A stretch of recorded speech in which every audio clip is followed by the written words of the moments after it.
Hello, you're listening to The Wire's daily updates on the pandemic. Today is the 3rd of June. India saw a record jump in the number of cases. Over 8,909 people contracted the virus in the last 24 hours. More than 2 lakh people in India have now been affected. Over 5,800 people have died, and over 95,000 people have either been cured or discharged from hospitals. India is the 7th country among the worst hit nations by the pandemic. The country has been registering more than 8,000 cases for the 4th consecutive day. In Delhi, a record single-day spike of over 1,200 new cases took the COVID-19 tally in the capital to 22,000. In view of the rising cases, Delhi government has formed a 5-member committee to assess the overall preparedness of the city. This is the second committee to be formed by the government in the last 2 months. Apart from Delhi, West Bengal, Orissa and Assam are among the states which have recorded highest single-day spikes. 396 people contracted the virus in West Bengal, 48 new cases were reported in Assam and 143 in Orissa. According to a report published by Mudassir Ahmed in The Wire Science, the government functioning in Jammu and Kashmir has been badly hit after a senior bureaucrat tested positive for COVID-19. This has forced a number of top-ranking administrators and senior health officials to go into quarantine. While a deep sanitization of the civil secretariat is happening, health authorities in Jammu are working overtime to trace the contacts of the infected bureaucrat Dheeraj Gupta. According to the sources of the journalist who has filed this report, more than 30 bureaucrats, including IAS officers, had met Gupta. In all, 100 officials of different ranks in Srinagar and Jammu have been quarantined. According to a separate news report, the entire crew of a flight that Gupta had flown in has also been quarantined. Over the last 2 weeks, Jammu and Kashmir has reported a spike in the number of cases after people stranded in different parts of India and abroad started returning to the state. The Himachal Pradesh government constituted a 4-member committee to probe alleged irregularities in the purchase of ventilators. The committee has been asked to submit its report within 10 days. This probe is in relation to the purchase of 10 ventilators, out of which 7 ventilators were received at a different price. They were bought at the cost of ₹10.5 lakh each. Apart from this probe, the Himachal Pradesh State Vigilance and Anti-Corruption Bureau is already probing a health scam, which involves the now suspended Director Health Services Ajay Kumar Gupta. According to the National Herald report, it all began in early May with the sanitizer scam in the Secretariat, where fake price tags were allegedly put on the bottles that were procured.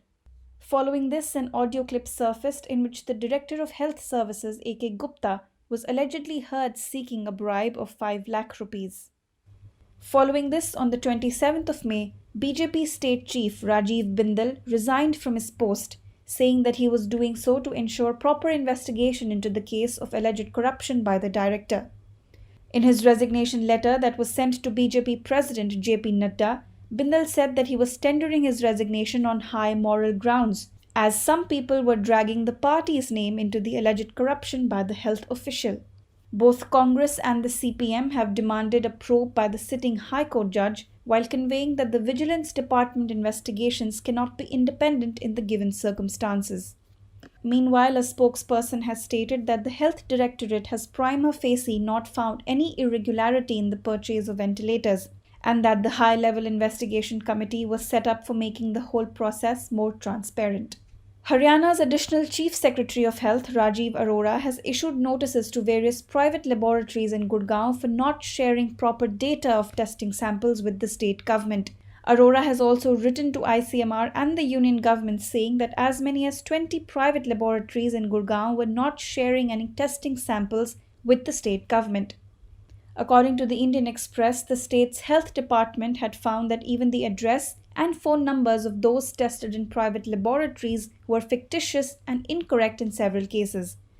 Private laboratories in Haryana have also been accused of inaccuracy in collecting samples and delays in testing. The Andhra Pradesh government has passed an order to test 290 people every day in each district to track the prevalence of infection within the community.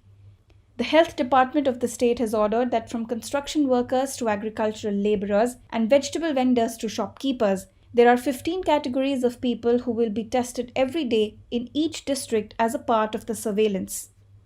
As the pandemic in Latin America's largest country shows no signs of slowing down, Brazil registered another record number of novel coronavirus deaths over the last 24 hours. The nation registered 28,000 new cases of the virus and 1,200 deaths.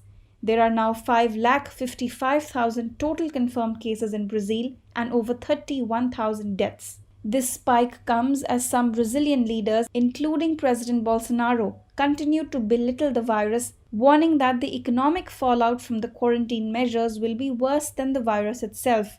Even in states and cities where leaders had previously instituted lockdown orders, authorities have been rapidly losing restrictions in recent days, despite the number of daily cases continuing to grow in the region.